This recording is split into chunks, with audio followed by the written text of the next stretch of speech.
शिव्या देत होता. त्यांना कष्ट करायची इच्छा तरी होईल का बाळांनो? त्यांच्या कष्टांना योग्य न्याय द्यायचा आहे. तुमच्या घराचे कर्णधार तुम्हीच आहे.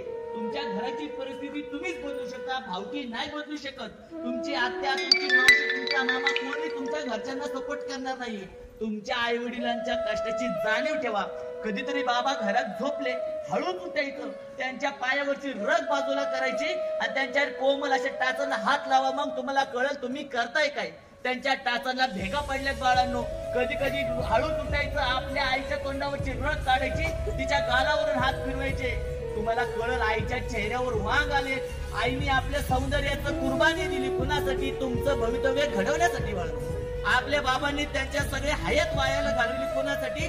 आम्हाला ज्या गोष्टी प्राप्त झाल्या नाही ना, त्या माझ्या लेकरांना प्राप्त करून ही बाबांचं, आई वडिलांचं स्वप्न असतं. बाळांनो, त्यांची मोठी मोठी स्वप्न होती खुर्चीवर बसलेली सगळ्यांची.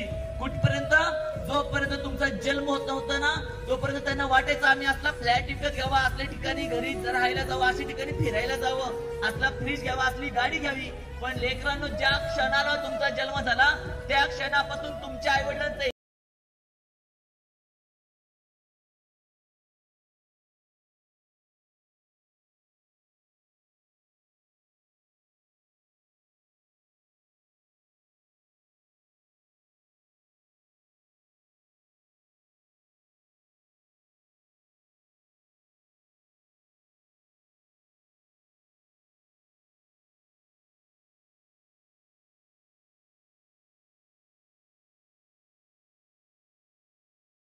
त्यांनी आपला आजार पण ताप आला तरी असा अंगावर काढते. आई खोकला आला तरी अंगावर काढते. जाऊ द्या, मला काय झालं नाही, मेडिकलची 2 रुपयाची गोळी आणती आणि त्याच्यावर काढती.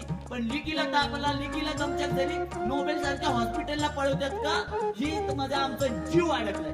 आणि तीच लेक क्षणाचा विचार न करता एखाद्या मुलासोबत प्रेमाच्या जाळ्यामध्ये अडकली जाती आणि आले तिथं कोर्ट मॅरेज करून येते.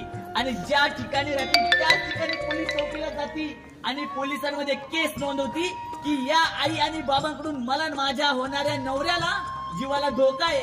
म्हणजे जो बाबा तुमच्यासाठी रात्रंदिवस झगडला, जाळला, त्या बाबाचा जीव आकांत झाला, त्याला तुम्ही ही वागणूक देणार असाल तर तुमचे आई वडील निपुत्रिक असलेलेच बरे.